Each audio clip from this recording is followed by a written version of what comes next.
History has a pattern, a predictable sequence. It destroys superpowers, every single one, for 500 years. It is not a secret, it is not hidden, it is a blueprint. Right now, 2025 America follows this pattern, the exact same one, stage by stage, decision by decision. We read the same script, the script of catastrophe. It happened every time. Look at 1590. Spain was the richest, the most feared empire. They controlled New World, silver. They had endless gold. Their armies were unbeatable. Their currency was global. 80 years passed. They were bankrupt. They were broken. A second-rate power. They never recovered. Look at 1914. Britain ruled the world, the largest empire. The sun never set. The pound was reserve currency. It was backed by gold. The Royal Navy owned seas. 40 years past, the empire was gone. The currency collapsed, a shadow of itself. Look at 1991. The Soviet Union, the other superpower, a nuclear-armed giant, 11 time zones, global influence. A massive army satellite spied on all. It ceased to exist in 900 days, not from foreign war, a sudden implosion, a shocking economic implosion. 3 times 3 superpowers, 3 total collapses, all followed the sequence, the exact same sequence. This should terrify you. The United States has completed 5 stages, 5 of 7. 5. We are not approaching, we are not walking, we are deep inside it. We are sprinting towards the end. This is the story how empires die, why they think they're different. They always think it, they are always wrong. The math says no cold, hard math, unforgiving math. The math says we're next. It is happening fast, faster than we admit. This is the blueprint, this is the warning. History repeats, superpowers fall. We are not different, we are not immune, we are next. Before we go through the pattern, you need to understand what imperial collapse actually looks like. Not in the textbooks, not in the movies, in practice, what it means when a superpower dies. Imperial collapse doesn't start with invasion or a military defeat. It doesn't start with mushroom clouds or enemy soldiers in the streets. It starts with something quiet. It starts with economic exhaustion. It begins when the empire extends beyond its ability to maintain itself. The math just stops working. The nation has military commitments in scores of countries it's fighting wars on. Multiple fronts. It's made promises to its citizens and its allies that it cannot possibly keep, and it has debts it cannot possibly repay. At first this decline is invisible. The currency still works. The military still wins battles. The government still makes grand promises. The stock market might even be at all-time highs, but beneath the surface the foundation is cracking.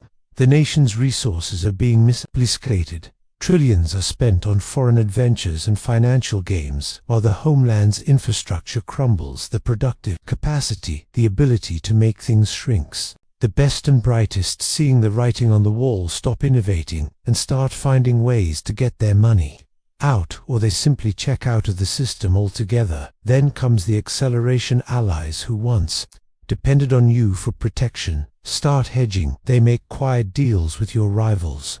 Enemies who once feared you start testing boundaries, pushing just a little farther each time to see if you react.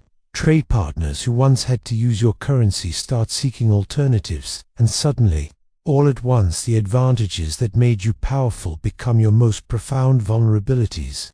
Your currency, once demanded by everyone, comes flooding back home worthless. Your military, spread thin across the entire world, becomes an unsustainable anchor you can't afford. Your promises, once guaranteed by your unshakable strength, become empty words. That's not theoretical, that's the historical record. That's what happened to Spain, Britain, and the Soviet Union. And it happened because they made exactly the same decisions, the exact same catastrophic mistakes that we are making right now. Let's look at the blueprint. Let's start with the first true global empire, Spain. This is the original blueprint for modern collapse. After Columbus discovered the Americas in 1492, Spain became a superpower almost overnight. They conquered the Aztec and Inca empires, seizing control of the richest gold and silver mines ever discovered, primarily the Potosi mine in modern-day Bolivia. By 1600, Spanish galleons were bringing home over 400 tons of silver annually. Spain controlled the money supply of Europe. The Spanish real, or the piece of 8, was the first global reserve currency. It was accepted from London to Manila. And this is where the pattern begins, with a country that controls the money of the world and believes that makes them invincible. King Philip II, ruling from 1556 to 1598, had more money than any monarch in history, and he spent it all on Empire Stage 1 military overextension. Spain fought wars everywhere simultaneously. They weren't just fighting one enemy. They were fighting everyone. They were fighting the Ottoman Empire in the Mediterranean. They were fighting France in Italy. They were fighting a bloody 80-year war against Protestant rebels in the Netherlands. They were fighting England's navy, which famously culminated in the doomed Spanish Armada in 1588. They were fighting wars in the Philippines, wars in the Americas. By 1580, Spain had military commitments on 4 continents. Their Spanish road, a supply line that ran from Italy to the Netherlands, was a logistical marvel and a black hole for money. Half of all Spain's revenue went directly to the military, and still, it wasn't enough staged to currency debasement. The Spanish crown couldn't pay its bills with taxes alone. The silver from the New World wasn't even enough, so they did what every failing empire does: they cheated. They debased the currency. They started issuing a new coinage called vellon, which was supposed to be silver, but the crown started mixing copper into the coins. A coin that was supposed to be pure silver became 50% copper, then 75% copper. Then by the 1640s, it was little more than a copper slug washed in a thin layer of silver. The face value stayed the same, but the real value plummeted. Merchants who aren't stupid stopped accepting them at face value. This led to massive runaway inflation. Prices in Spain quadrupled in a century stage 3 debt spiral. Spain borrowed constantly. They mortgaged their future silver shipments to Italian and German bankers, most famously the Fugger family. By 1557, less than 20 years into Philip's reign, the government was spending so much on its wars that it couldn't even pay the interest on its loans. Spain declared bankruptcy. They defaulted on their debts, restructured promised reforms, and then kept borrowing and spending. They declared bankruptcy again in 1560, again in 1575, again in 1596, for total bankruptcies in just 40 years. Each time they promised this was the last time. Each time they went right back to the borrowing that was killing them. Stage 4, loss of productive capacity. Here is what people don't understand about Spain's collapse. They had all the gold and silver in the world, and it destroyed them. It was a curse, because when you have unlimited money, you stop producing. Why grow food when you can import it? Why build ships when you can buy them from the Dutch? Why innovate when you can just spend? Spanish nobility, the hidalgos, considered manual labor or commerce beneath them at the same time. Spain's powerful sheep-herding guild, the Mesta, was given a monopoly that allowed its flocks to destroy farmland, crippling agriculture. To make matters worse, in 1609, Spain expelled the Moriscos, descendants of Muslims who had converted. They were the nation's most skilled artisans and farmers. Spain essentially exported its entire skilled working-class. Manufacturing declined. Agriculture stagnated. All the wealth that flowed in from the Americas went straight back out to pay for French wine, Italian silk, Dutch manufacturing, and English wool. Spain became a hollow conduit. Wealth flowed through them, but none of it stayed. By 1600, Spain was producing almost nothing. They were entirely dependent on imports, and entirely dependent on New World silver to pay for everything. Stage 5, social decay. With the economy failing, the social fabric tore apart. Crime exploded. Beggars filled the streets of Madrid, and Seville. Productive citizens, crushed by taxes and inflation, emigrated. The best minds left for France, England, and the Netherlands, countries that were building, creating, and growing. Spain was left with a bloated bureaucracy, a massive army, and a huge class of priests and monks. No one was creating wealth. Everyone was consuming it. By 1640, Spain lost Portugal. By 1650, they lost the Netherlands, their richest territory. By 1700, the Spanish Empire was a shell, still large on paper, but economically dead. They went from the world's undisputed superpower to a secondary power in less than a century, and they never recovered. Spain today is a regional European country, pleasant, cultured, but irrelevant on the world stage. The descendants of the conquistadors are a tourist destination. That's what imperial collapse looks like. The blueprint was set. Now, Let's see how it played out again. 300 years later, with the most powerful empire the world had ever seen. Let's jump forward 300 years. Britain, the 1900s, the empire where the sun never set at its peak. Britain controlled 25% of the world's land surface and 400 million subjects.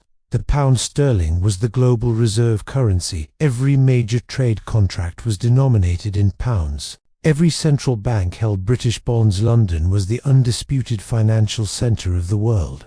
And just like Spain 300 years earlier, they believed it was permanent, but they were already following the pattern. Stage 1. Military overextension. By 1900, Britain had military commitments everywhere. They had just fought the expensive and demoralizing Boer War in South Africa. They were maintaining the Great Game against Russia. They had to defend territory on 6 continents. The cost was enormous. And when World War I started in 1914, Britain faced a choice: stay neutral and let Europe destroy itself, or jump in and bankrupt the empire to win. They chose to fight. World War I cost Britain over $40 billion. That's over $1 trillion in today's money. They borrowed from everyone, mostly from the United States, mortgaging their future to J.P. Morgan and other American bankers. By 1918, Britain owed America billions. The world's creditor had become the world's debtor, but they'd won the war. They kept the empire. They thought they could rebuild. They were wrong. Stage 2. Currency debasement. The pound sterling was supposed to be backed by gold. That was its great strength, but the war had drained Britain's gold reserves. They'd shipped their gold to America to pay for weapons, food, and supplies. By 1920, Britain's gold reserves were half what they had been in 1914, but they tried to maintain the pound's value anyway. In 1925, they went back on the gold standard at the pre-war rate. The problem: the pound was massively overvalued. This act of prestige of reality destroyed their economy. British exports became too expensive, manufacturing declined, unemployment rose, and the government had to keep interest rates high to defend the currency. By 1931, they couldn't hold it anymore. In a single night, on September 21st, Britain abandoned the gold standard. The pound lost 25% of its value overnight. The global reserve currency had just admitted it couldn't keep its promises. Stage 5. Currency collapse and social decay. The pound kept falling. In the 1970s, the British disease of stagflation, militant unions, and uncompetitive industry brought the country to its knees. They had the 3-day week, where electricity was rationed. The winter of discontent saw trash pile up in the streets. Britain, the former superpower, had to go to the International Monetary Fund, the IMF, for a bailout loan in 1976. It was the ultimate humiliation. The global reserve currency became a regional currency. Britain became a museum of what used to be great. The empire was gone, and it never came back. And while Britain's decline took decades, the next collapse would happen in the blink of an eye. Now, let's look at the most recent and most terrifying example: the Soviet Union. After World War II, the USSR emerged as a superpower.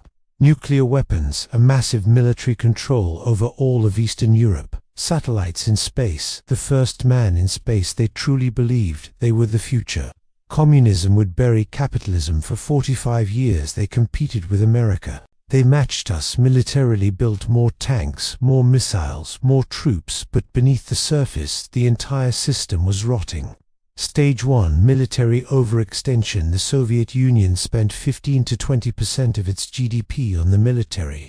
That is an insane, unsustainable number. Triple or quadruple what America spent. They had to match. American technology, American reach, American alliances. But their economy was a fraction of the size they were in Afghanistan, in a war that became their bleeding wound, costing billions and shattering the morale of their army they were propping up. Cuba supporting Syria, Vietnam, North Korea, Angola, Ethiopia, everywhere. America had influence. They had to counter. The cost was unsustainable. Then in the 1980s, Reagan announced the Strategic Defense Initiative, or Star Wars. It was a bluff, a theoretical missile defense system, but the Soviets took it seriously. They knew in that moment that they could not financially compete. They were broken. Stage 2. Economic stagnation. The Soviet economy stopped growing in the 1970s. The era of stagnation wasn't a nickname. It was a reality. Oil revenue kept them afloat, but nothing else worked. Central planning Gazprom was a disaster. Factories produced junk that no one wanted. Farms failed. Technology fell decades behind. By the 1980s, the Soviet Union, a country with some of the best farmland on earth, was importing grain from America. It couldn't feed itself. Why? Because central planning doesn't work, because innovation dies under total control, because no one produces when there's no incentive. The 1986 Chernobyl disaster was the perfect metaphor for the whole system. A powerful, technologically advanced facade hiding a core of rot, lies and fatal incompetence. Stage 3, currency collapse. The ruble was never a real currency. It couldn't be exchanged internationally. Even Soviet citizens didn't trust it. They used dollars when they could get them, or traded cigarettes and blue jeans in the black or shadow economy. The government had to buy all foreign goods with gold and oil. There were only two real exports. By 1985, oil prices, which had been propping them up, collapsed. Soviet gold reserves were depleting. They were running out of real money, especially after the 1985-86. The oil price slump cut their hard currency inflows. Stage 4, loss of empire. In 1989, the cascade began. Poland's solidarity movement. Hungary opened its border with Austria, and then the Berlin Wall fell. Eastern Europe, Poland, Hungary, Czechoslovakia, Romania, East Germany, all of them left the Warsaw Pact. Gone in a year. The satellites that gave the Soviet Union its strategic depth vanished. The Soviet government couldn't stop it. They were broke. Stage 5, complete collapse. On December 26, 1991, the Soviet Union ceased to exist. 900 days. From the fall of the Berlin Wall to complete dissolution. No war, no invasion, just economic implosion. The military couldn't be paid. The government couldn't function. The ruble became worthless. A superpower with 30,000 nuclear weapons collapsed from internal economic failure. Stage 3, debt spiral. Britain never recovered from its World War I debt, and then World War II started. Another $120 billion in costs. More borrowing from America through the Lend-Lease Act. By 1945, Britain owed the United States and Canada over £30 billion more than Britain's entire GDP. The war was won, but the empire was finished. They couldn't defend it. The pattern played out again. Overextension, currency failure, debt, loss of empire, collapse. And this is what should keep you awake at night. The United States is following this near-identical sequence. We are not immune.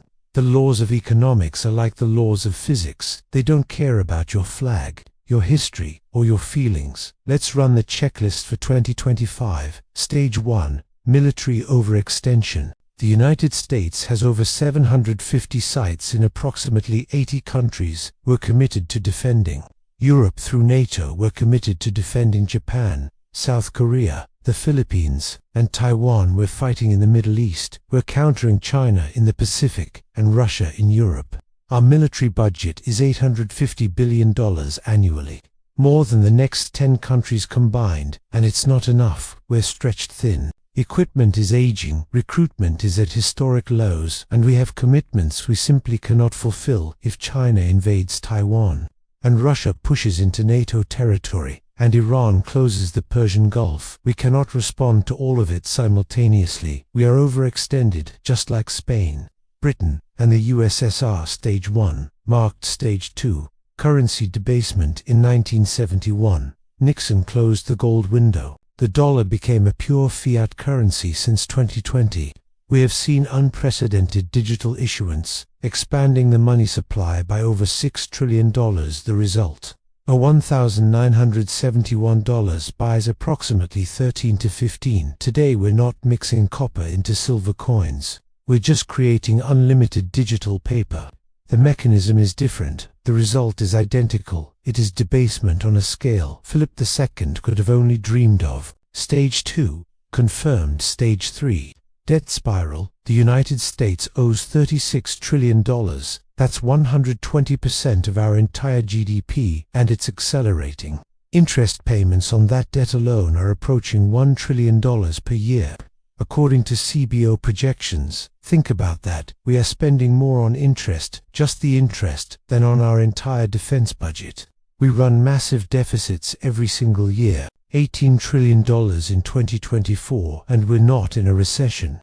This is during peacetime and a growing economy.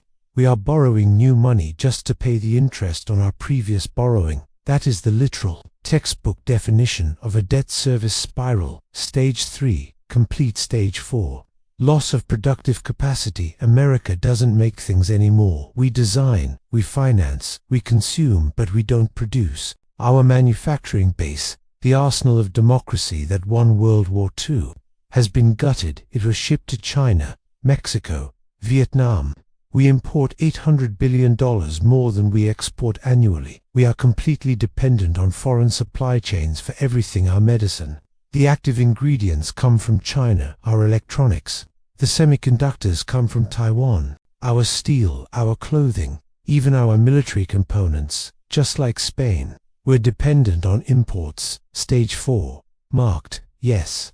Advanced manufacturing is reshoring chips, batteries, energy tech, and the US has unique strengths like deep capital markets, energy endowment, and tech leadership, but the trade gap and component reliance remain structural today. Network effects keep the dollar dominant, yet small marginal reweightings still move yields and FX. Stage 5. Social decay, trust in institutions, Congress, the media. The medical system is at all-time lows, crime is rising, homelessness is exploding in our richest cities. Drug overdoses, deaths of despair kill 100,000 Americans annually. That's a 9/11 every 2 weeks. Our fertility rates are collapsing. Far below replacement level, our life expectancy is falling. Political dysfunction is total. We can't agree on anything, can't fix anything, can't build anything. The nation is split into warring tribes, who believe the other side is not just wrong, but evil. The signs of decay are everywhere. Stage 5. Complete. You don't need to read a history book to see this stage. You can feel it. Objection 2. We're a democracy, not an empire. We can debate the label, but we cannot debate the function. A nation with approximately 750 military sites, a military budget larger than the next 10 countries combined, and a currency that dictates global finance, acts as a global hegemon. The pattern doesn't track titles, it tracks behavior. And our behavior, military overextension, currency debasement, and spiraling debt, is a perfect match. The sequence isn't magic. It's math. It tends to lock once debt service outpaces revenue and trust erodes. Objection 3. The US dollar is the global reserve currency. Everyone needs it. This is the most critical misunderstanding. The dollar's reserve status is not our shield. It is stage 6. It is not the thing that saves us. It is the next thing to fall. Stage 6 is loss of reserve currency status. This is the stage where allies start diversifying, where trade moves to other currencies, where the dollar comes flooding back home because no one needs to hold it anymore. And it's not a maybe or a someday. It is happening right now. We're seeing the early signs. The BRICS nations, Brazil, Russia, India, China, South Africa, and now expanded, are actively developing alternatives. They are settling billions of dollars in trade completely outside the dollar system, using their own currencies. Central banks around the world are buying physical gold at multi-decade highs, over 1,000 tons in 2023 alone. They are trading their paper dollars for a real asset. Saudi Arabia, our key ally in the petrodollar system that has backed the dollar since 1971, has begun settling some crude cargoes in yuan-denominated trades for decades. We weaponized the dollar. Using sanctions as our primary foreign policy tool, we taught the world that holding dollars was a risk, and now, the world is learning to die risk.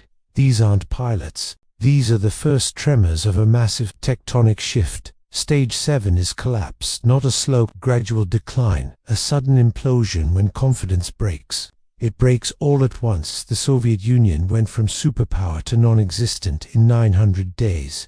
Britain lost the empire in 20 years, but its Suez Crisis moment, the moment its power truly broke, took a single week. When the reserve currency fails, when the debt becomes impossible to service, when the military can't be funded, It doesn't decline gracefully, it collapses quickly, brutally. What does that look like for America? If confidence breaks, an external demand for dollars drops sharply. Inflation can accelerate quickly. It means the inability to pay for our imports. It means the government, unable to borrow, is forced to either default on its debt or inflate it away. Destroying the savings of every citizen, we are telling ourselves the same lies Spain, Britain, and the USSR told themselves. We're different, we're exceptional, the rules don't apply. They were wrong every single time.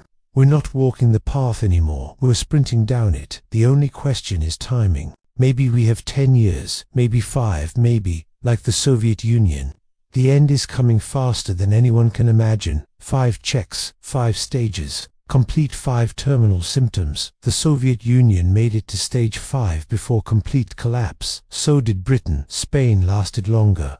But the pattern is the same. We're not at the end yet, but we are deep into the sequence. And this is the part where I know what you're thinking. You're thinking, but this time is different. This is the most dangerous objection of all. It's the lie every empire tells itself. On the way down, we're different.